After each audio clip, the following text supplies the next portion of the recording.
Hey YouTube, JP Dillon. I keep telling myself that I don't have any room for stuff like this, but somehow they keep finding their way back into my house.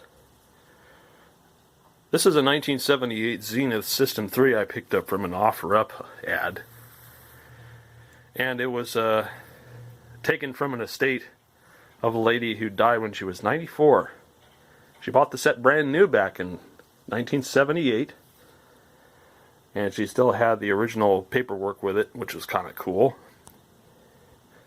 But when she died, her family kind of let the house get invaded by people, and a lot of furniture was destroyed and things were smashed, but they left the TV alone.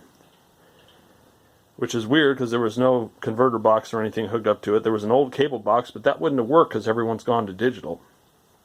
But it's got the faux wood cabinet. It weighs about 75 pounds. It's got the early System 3 in it, and it's got the Varactor. I have no idea if this works or not. I haven't even plugged it in yet. And it's got the inline tube instead of the, you can't really see the pixels.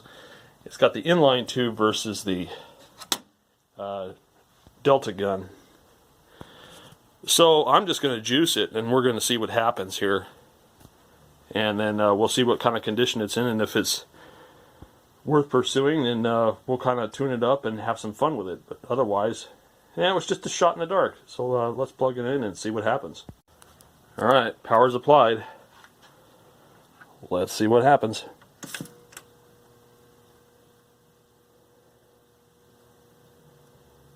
I hear the transformer humming. Which means it's probably got one of the old vertical style chassis. Oh, we have snow.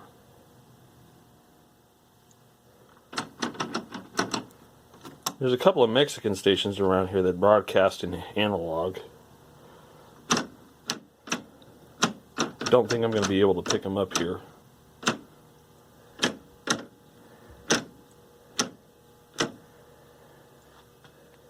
The only part of the screen that appears to be focused is here. This is all blurry around the edges. But it looks like it has a good grayscale.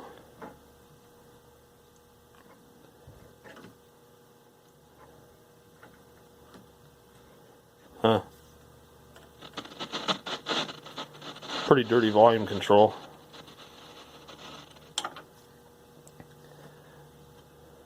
Interesting. Let's get a converter box hooked up to it. Alright, converter box is hooked up. Let's try channel 3, and let's turn this on and see what happens.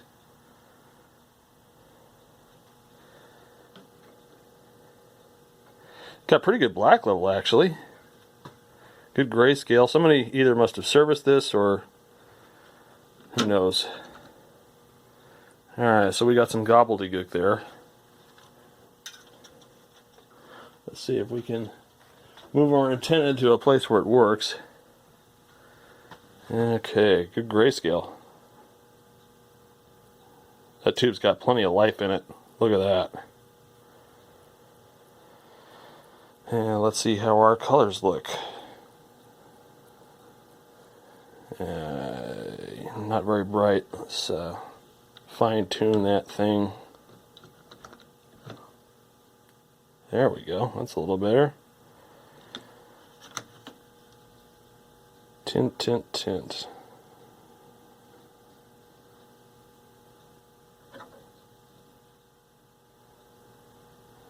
Looking much better now.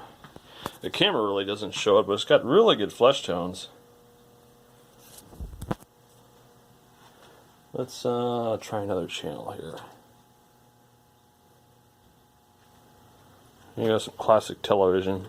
Something very important I'd like to talk to you about. I hear that you and Major Healy are not getting along together. Oh, really? Where did you get that information? He's holding some sort of looks like a General Electric transistor radio or something like that. And I have decided from now on to split you as a team. We've got some pie crusting now. Pixies, now is everyone here? Yes, Let's see if we can get that to come back.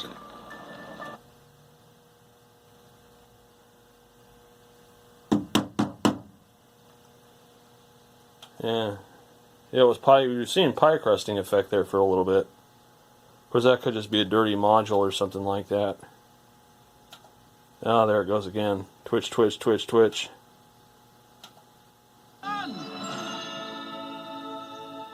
CRT on this is really strong, which is good. Yeah, you can see it there again. It's That is perfect. Okay. See how you got some pie crusting You do by effect. yourself, like brushing your, or. The thing I hate about digital is that it either works or it doesn't. It's trying to blank the TV, but you can see it's bright and it's got good colors. Did you just eat all the pancakes? It's probably a bad module connection or something like that that's causing the problem with the pie crusting. It's usually what happens. And it keeps wanting to blank it out. His family so proud. In the end, Not bad. See, I don't know if you can see that. You know, that odd parts, could you show me? It's intermittent. There we go. Pie crusting. Not sure what that is yet. The USD Toreros, they played against my. But overall, not a bad find. Up at the half and kept it that way. The Toreros won. The width is a little excessive too, but we can probably take care of that. The Toreros will play against the Gonzaga Bulldogs at home on Thursday. The Zags. Pretty cool. Always tough. Game time 6 p.m. All right, many of you. So let's take the back off and see what it's like on the inside. So this all come to be. Maybe we'll get lucky and it's just an aging capacitor or a bad module connection. Otherwise, the grayscale looks beautiful. Maybe a touch up on the focus a little bit, but otherwise, the only real thing wrong with it is that pie crusting problem. On the third Monday in February. So here it is with the back off. It is a model. It's the k1970p.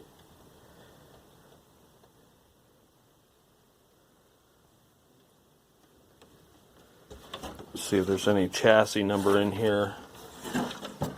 They've got your little module picture here. It's a 9-154 power supply.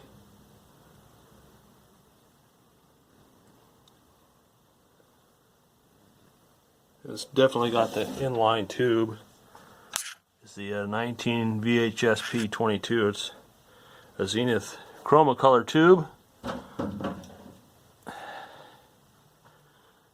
And then there's your Varactor tuner module, your IF and your video processing. Very likely your sweep section down here. And then you've got your rather large flyback with a combination tripler on it.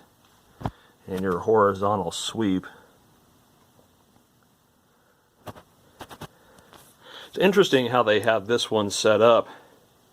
And it does have a very large power transformer. No switch mode power supply here. This is probably why it's still going. It's a hell of a regulator. Look at the size of that heatsink. And it's still kind of just cool to the touch even after running it for that time. That's probably the heatsink for the vertical, I assume. And then you've got your video output board that goes directly on here. Now this is kind of cool. I don't remember seeing this on an inline tube before, but they've got these little things that you can turn to move the convergence magnets. Most of them are just tabs that they put a little glue on and you have to break them loose and move them around. Those ones you actually turn. So this is actually pretty well made. I'm not really a fan of the System 3s, but I've never seen one of the early ones like this, and I gotta say it's actually pretty cool.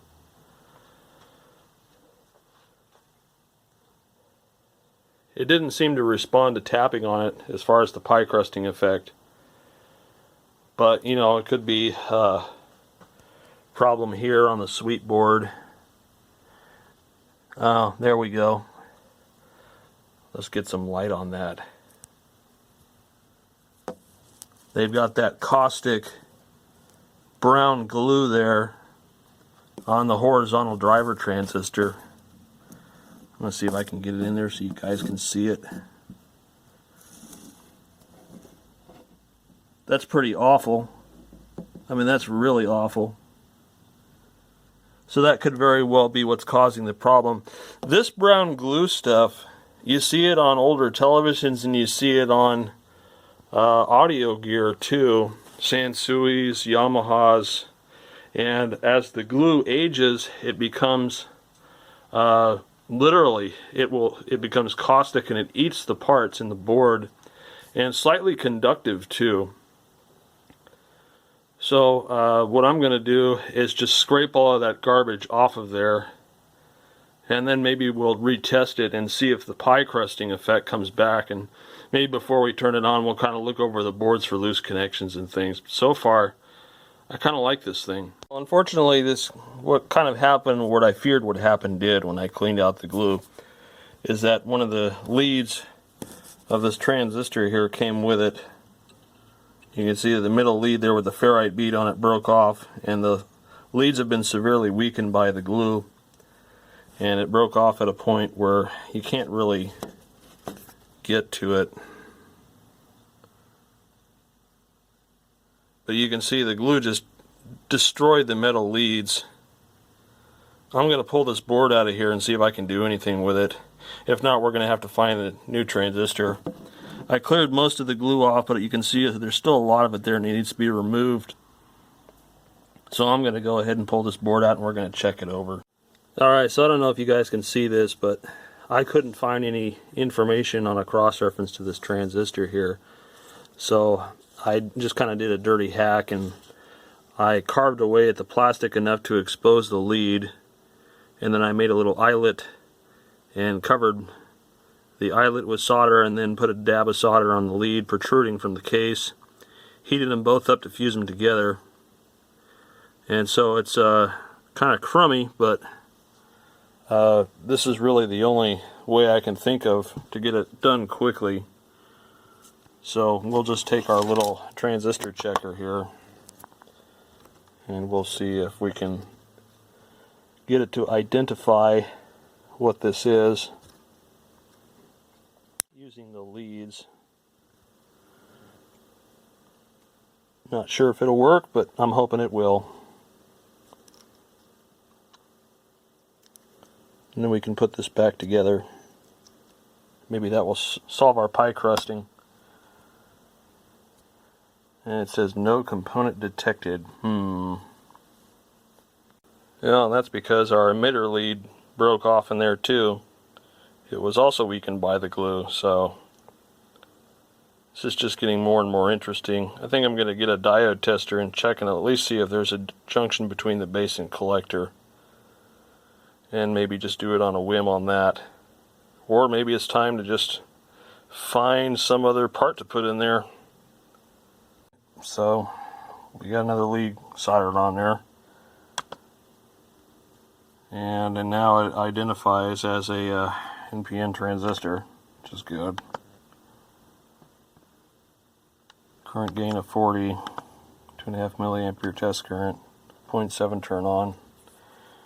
Alright, let's put it back in, see if we fixed it. Alright, the little guy's back in there. I'm not going to get too much more crazy on that one because that's just a bad hack. But I measured it with my meter and I get diode checks there, so hopefully that'll do it. Also resoldered the driver transformer and stuff, so hopefully that's all it needs. Let's put it back together and see if it flies or if it fries. In there, it's either going to fly or it's going to fry. Let's see what happens. Games, and I hear high voltage. That's good. Are going to come out and help us get the kids active, exercise drills, so that they're actually their points in order to play. You have developed a nation. Okay. We still got our Twitchies though. Not just for adults, but kids too, unfortunately. That's right. It is a growing number, unfortunately. About 17% of kids nationwide are considered That's too bad. obese, and that number continues. We need to figure out what else is going on with it.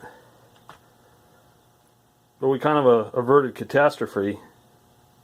I think the glue would have eaten through that transistor and it would have failed anyways.